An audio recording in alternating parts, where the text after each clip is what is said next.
안녕하세요. 이학규 목사입니다.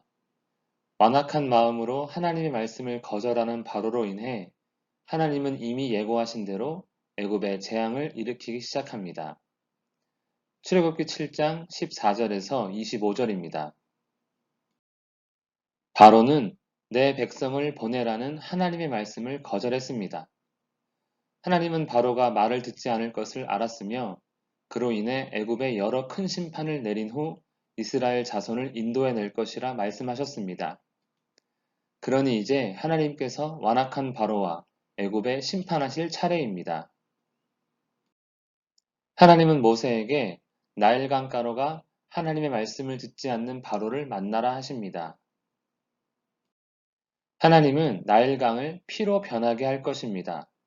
물고기가 죽고 악취가 나며 사람들은 물을 마시지 못할 것입니다. 왜 이렇게 하십니까? 바로로 하여금 여호와가 누구인지 알게 하시고자 하시는 것입니다. 여호와가 누구이기에 바로가 내 백성을 보내라며 모세를 통해 하나님의 말씀을 들었을 때 했던 말입니다. 이러한 의미에서 애굽에 일어나는 재앙은 바로의 말에 대한 하나님께서 보여주신 일종의 응답입니다.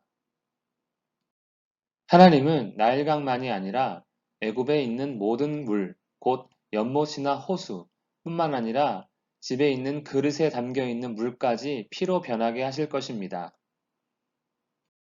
모세와 아론이 바로가 보는 앞에서 지팡이로 나일강을 치자 피로 변합니다. 그리고 말씀대로 물고기가 죽고 악취가 나며 사람들은 나일강의 물을 마시지 못하게 되었습니다. 그러니 누군가의 주장대로 붉은 노을에 비친 강물일 수 없습니다. 정말로 나일강은 피가 된 것입니다. 아프리카 북쪽, 우리가 사막으로 부르는 곳이지만 지도에서 보는 것처럼 나일강이 흐르는 곳은 초록색 잎으로 무성합니다. 특별히 나일강 하류는 그 비옥함과 풍요로움이 극에 달하는 곳으로 애굽의 중심지입니다. 이에 애굽 사람들은 나일강을 생명의 아버지라고 부릅니다. 그런데 하나님께서 쳐서 강물을 피로 변하게 하셨다는 것은 애굽의 죽음을 의미하는 것으로 볼 수 있습니다. 바로의 마술사들도 지팡이와 마찬가지로 물을 피로 바꿉니다. 또 바로를 속이는 일일 뿐입니다. 이로 인해 바로의 마음은 여전히 완악하여 하나님의 말씀을 듣지 않습니다. 중요한 것은 마술사들이 물을 피로 바꿨다 할지라도 피가 된 나일강은 물이 되지 않았다는 사실입니다. 애굽의 모든 물이 피가 되었습니다. 애굽 사람들이 생명의 아버지로 섬기는 나일강이 죽은 것입니다. 하지만 바로는 완악하게 되어 신경도 쓰지 않습니다. 애굽의 백성들은 물을 찾아 나일강가를 팝니다. 하나님의 말씀을 듣지 않는 고집센 왕을 둔 결과입니다. 7일이 지나도 여전히 피가 흐르는 나일강입니다. 나일강을 피로 변하게 하신 일은 강물이 흘러가면 해결되는 일이 아닙니다. 하나님께서 재앙을 거두셔야 해결됩니다.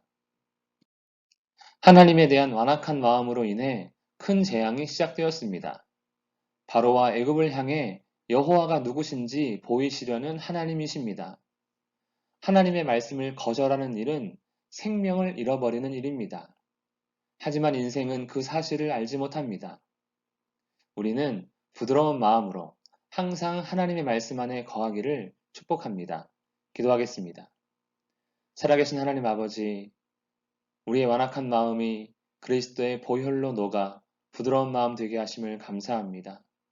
항상 주의 말씀을 들으며 주께 순종하여 주께서 기뻐하시는 일을 행하며 살아갈 수 있는 우리가 되게 하여 주시옵소서. 예수님의 이름으로 기도합니다. 아멘.